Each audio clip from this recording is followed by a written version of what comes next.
Hi, this is Mark Mancini with Vacation Home Mastery and VRBO Outstanding. This week's episode is on price increases, how much more it should go up and when you should.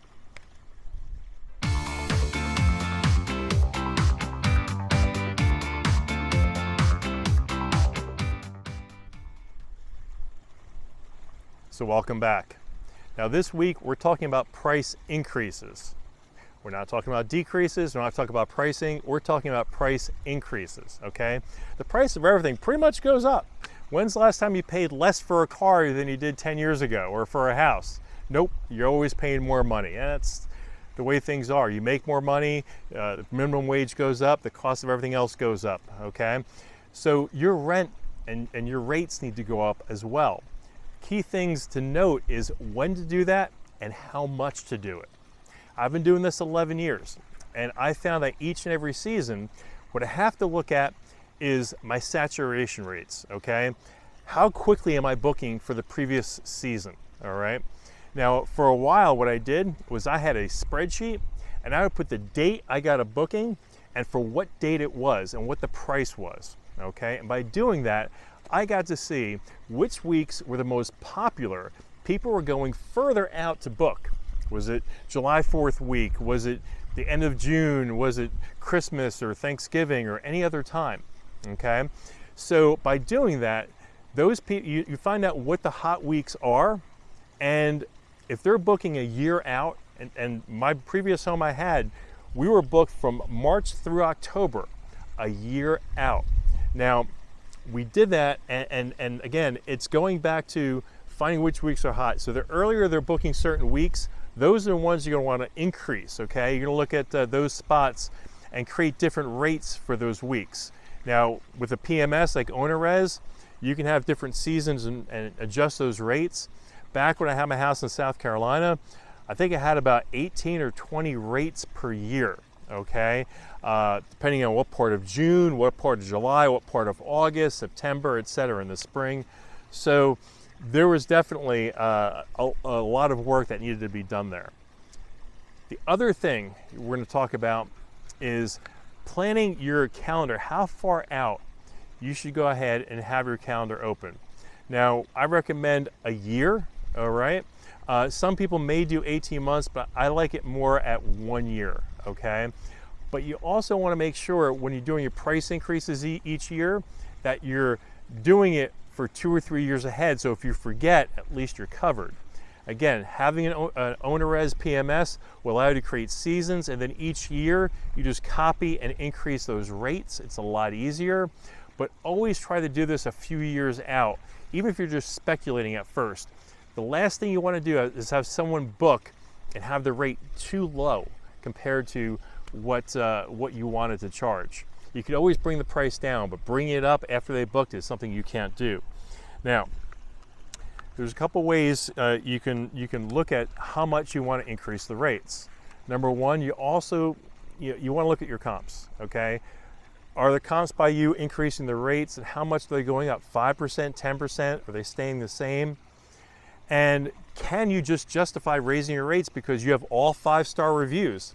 Yeah, I think you can.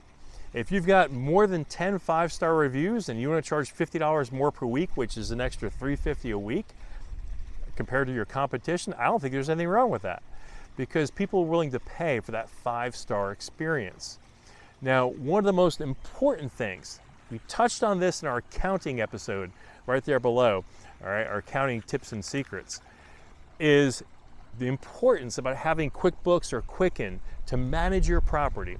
Is you get to see what your expenses are each and every year. What you want to do is compare prices. If you have a mortgage, your insurance, your taxes, your utilities, repairs, regular scheduled maintenance of your AC unit, furnaces, other things like that. So let's just say 3 years ago it was $50,000, okay? And then 2 years ago it was $55,000. And then last year it was $60,000. Well, one could assume the next year is going to be maybe 65, right? So it's a $5,000 increase each year. Look back at how many weeks that you booked, or how many nights, depending if you do nightly, I do weekly. So that's why I'm used to talking in weeks. But if you do nightly, count up the number of nights. Say you booked for 200 nights, okay? And now your prices, your expenses have gone up $5,000, okay? 200 goes into 5,000, quick math, $25. So you raise your price at least $25 per night because your cost of maintaining that property has gone up $25 per night. Now, when you raise that rate, you're not getting any more money for raising it just $25. Now, if you raise it $30, you're making a little bit more. You raise it to $40, you're making even more, okay? So again, with inflation going up, with costs going up, you always want to increase that cost, especially based upon your expenses. And a lot of people don't realize to do that. So it's very important, especially if you add, suppose you add a new amenity like a pool, okay? There's added maintenance here on the pool. And you have to factor that in. And plus you have a pool, so you should be charging more per night, okay? So remember to keep a track of those expenses and always increase by at least the increase of that expense, because you still want to make more money each and every year. There's a couple different ways you can raise that rate and make it more palatable. Now, if you're in a state that allows you to increase charge a fee for credit card use, like here in Florida, we're allowed to add a percentage for use of a credit card. South Carolina as well, and many other states. You have to check with your state to make sure it's legit.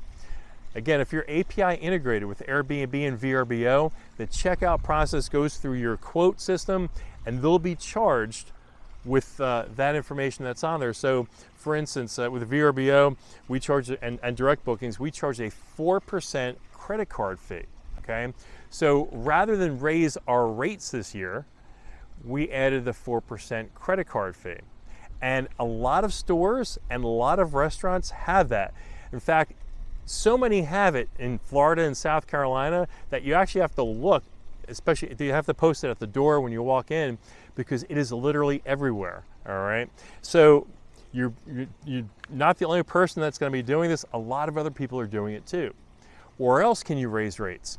Pet fee. Maybe you're charging $250 a week. Okay, charge $300 now.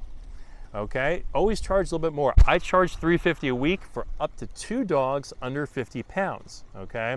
And then I also have a refundable deposit if there's 3 dogs or if they're over 50 pounds. So you can go up to $350 a week for a dog, because boarding a dog is not cheap. If they could bring 2 dogs for $350, it's a steal. Okay, some other ways to increase your rates: pool heat. Start charging for pool heat. We charge $350 a week, or I'm sorry, $300 a week for pool heat, all right? And because it's an extra expense of the heat. So if you're in an area, in South Carolina, we always charge for pool heat. And I think pool heat was on, I think we mid to late April is when we stopped it, and then we started again mid-September. So it's a great way. You get 5 to 10 bookings of that at $300. That's $1,500 to $3,000 extra per year. That's how you get extra income, all right? Finally, the last thing is cleaning fees. Don't go up too much, but if your cleaner's charging more, you have to pass that rate on. If your cleaner charges, for instance, $475, charge a cleaning fee of $500, okay? Just round it up a little bit. That gives you some extra wiggle room as well. So that's some tips on price increases. Now remember, if you increase your price and your bookings go down significantly, well, guess what? You may have gone up too much. If your bookings go down maybe, I don't know, maybe less than 5% a year, but your prices are up, you have to multiply it out. Theoretically, 5% or less, you should be at a break even. And that's a benefit, because now you've got more open dates that are available for you to make money, and that's also less wear and tear in your house. Again, I'd rather have 20 guests in a year doing 1-week stays, paying a premium, than have 30 guests that are getting a discounted rate, because that added wear and tear is gonna suck on your house. And I got news for you. Those coming in with a discount rate are gonna be crappy guests. They're gonna bother you for every little thing, and they're not gonna leave 5-star reviews.